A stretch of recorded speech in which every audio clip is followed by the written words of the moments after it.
Hello and welcome, I will be narrating for you the anime, Toriko. The world is in the gourmet age, where people quest for yet unknown culinary delights. These individuals are known as gourmet hunters.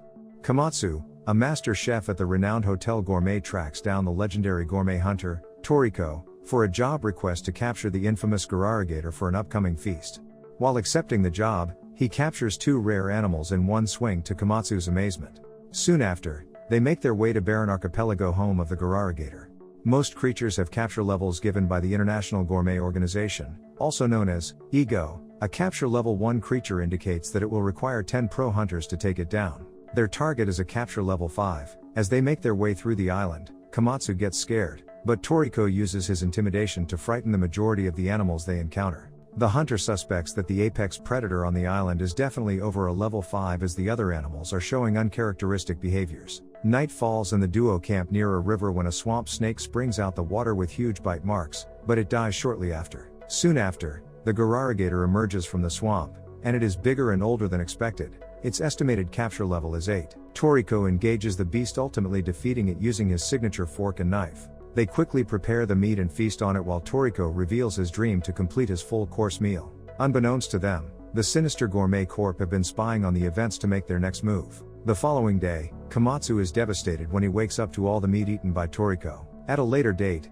Komatsu makes his way to the central gourmet wholesale market to pick up some rare ingredients while being guarded by an agent, Johannes, from the EGO. Everyone stops to watch the Star News anchor Tina rant on about the freshness of a fish she is to report on. The commotion comes to an end when Toriko takes the spotlight with his arrival. Tina is eager to interview him, but the EGO agents pull her away as she has to go through the official channels. Johannes is happy to see Toriko. There was a job he wanted him to handle. He alerts him that the rainbow fruit is ripe, and is in one of their research facilities, Biotope 8. The fruit is surrounded by Group Troll Kong, which have a capture level of 9 each, so they can't get near it. Since he wants to taste it, the hunter agrees to take the job. Upon arrival, Toriko uses his pike punch to gain access to the biotope when the EGO guards start being difficult. Shortly after they enter, they are attacked by the weakest troll in the pack, but Toriko knocks it. As it falls, it licks him like a granny licking a stamp. With the scent of the weakest ape on him, the rest of the pack don't sense Toriko's actual threat, so they attack, but it starts to rain, which washes the weakest scent off. He uses his intimidation, which quickly subdues the pack of apes, giving him access to the fruit.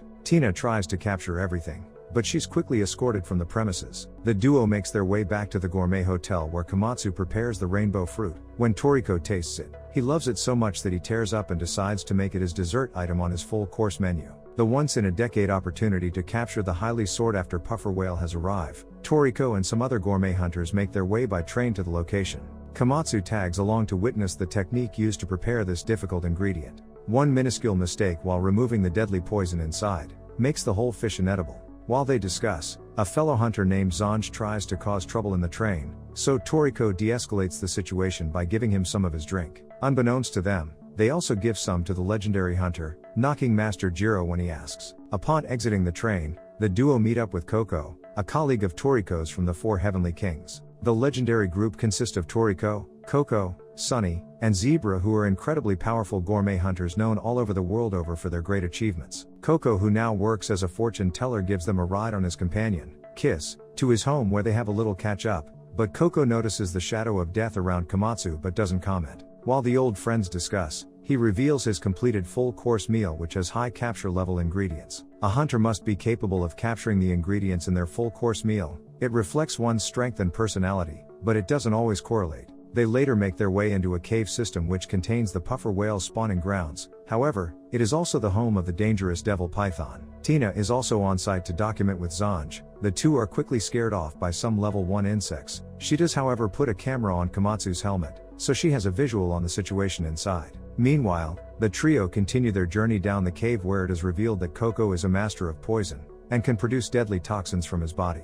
Komatsu gets kidnapped by a hunter while they deal with some bats. Things get worse when Toriko and Coco are confronted by the devil python as they look for their missing chef. The two kings struggle at first, but they execute some excellent teamwork. Coco develops antibodies against the devil python poison, and even uses his own poison to inhibit its movement. This allows Toriko to land a charged-up punch. I don't know about you, but he kinda looks familiar. The impact even causes the front of the cave to collapse. All the while, Komatsu and his kidnapper come across another devil python, but the hunter feeds Komatsu to it, giving him time to escape. but he's attacked and killed by other monsters. The chef tries to use some special firecrackers given to him by Toriko to scare off the python, but he forgets to use the included earplugs, so dies from the sound of the bang, which was in vain because the monster was not phased. Toriko and Coco hear the sound and rush towards his location, but are surprised to find him fine and the devil python incapacitated. Komatsu explains that he actually died, but he was resurrected by Master Jiro after he subdued the monster. The reunited trio eventually reach a cavern lagoon where they successfully capture 14 puffer whales. After a failed attempt, Coco suggests for Komatsu to prepare the rest, but he also fails, leaving one.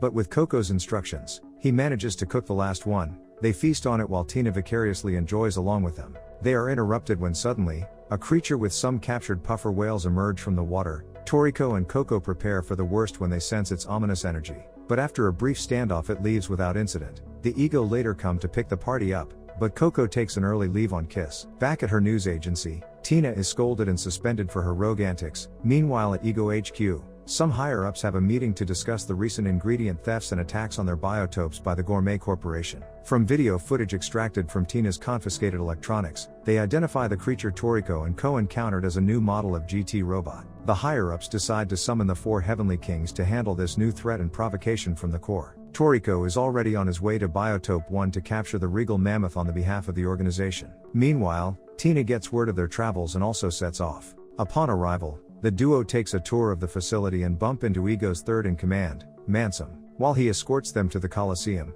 he informs Toriko that the Gourmet Corp are targeting the Regal Mammoth. That's why they must secure it first. Their aim is to take control of all ingredients in the Gourmet Age. They emerge at the arena which the Ego used to measure beasts' fighting ability and capture level, but it also doubles as entertainment for the rich and powerful. They spot Tina again, who is being harassed by security for entering the VIP-only Coliseum, but she manages to give them the slip. Toriko is surprised to see that the Ego have managed to revive the extinct legendary apex predator, Battle Wolf. Rin the Beast Master releases some battle fragrance which causes the beasts to fight, but she radios in to inform her boss that the machine is broken. Toriko notices that the wolf is a female, and it's about to give birth. So, he busts into the arena and fends off the attacking beast in order to give it a peaceful birth. While doing so, he breaks the protective dome around the arena. Pandemonium erupts as the terrified crowd rush to escape. Mansum notices that the president of the Republic of Roto, Dohem, stays unfazed, so he goes to check on the official, but he's suddenly attacked by him. Turns out that it is a GT robot. As it removes its camouflage,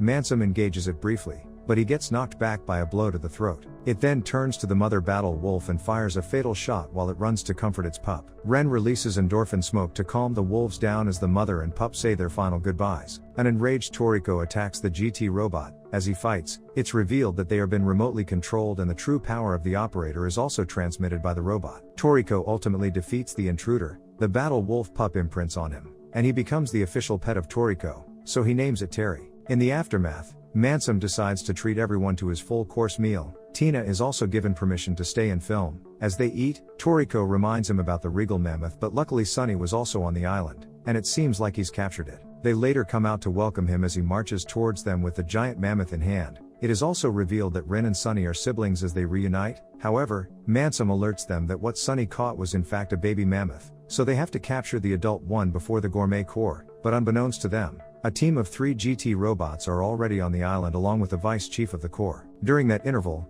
the Ego party find themselves at a black grass pasture, but they are soon attacked by a group of rock drums. Sunny uses his hair-based powers to defeat some of the monsters, but he forgets to incapacitate them with a special technique known as knocking, so he and the rest are sent flying with a kick while their guard is down. Komatsu and Sunny land at Mushroom Woods, while Rin and Toriko land at the White Forest. Terry and Tina still remain at the black grass pasture, but they spot the GT robot. Terry senses the danger and rushes with Tina to find Toriko to alert him of the impending threat. Meanwhile, Toriko and Rin struggle to cross the Devil's Playground as he's exhausted from the consecutive battles. Terry catches up and uses his heightened senses to guide them through the safest route. The wolf turns back to confront the GT robot when it realizes that it led the robot to Toriko's location. Elsewhere, Sunny and Komatsu arrive at the entrances to Regal Highlands. In order to access the location of the mammoth, they must scale a 3,000-meter tall cliff. Sunny uses his hair powers to start the climb, but unbeknown to them, one of the GT robots is engaging the mammoth at the top, and has accidentally led it off the cliff. The humongous mammal falls towards Sunny and Komatsu. As they scream, Toriko, Rin, and Tina also run towards the cliff wondering what the hell is going on. This brings the episode to an end. That was a huge cliffhanger. Pun intended. Hope you enjoyed it. Please like, comment, and subscribe for more. Thank you.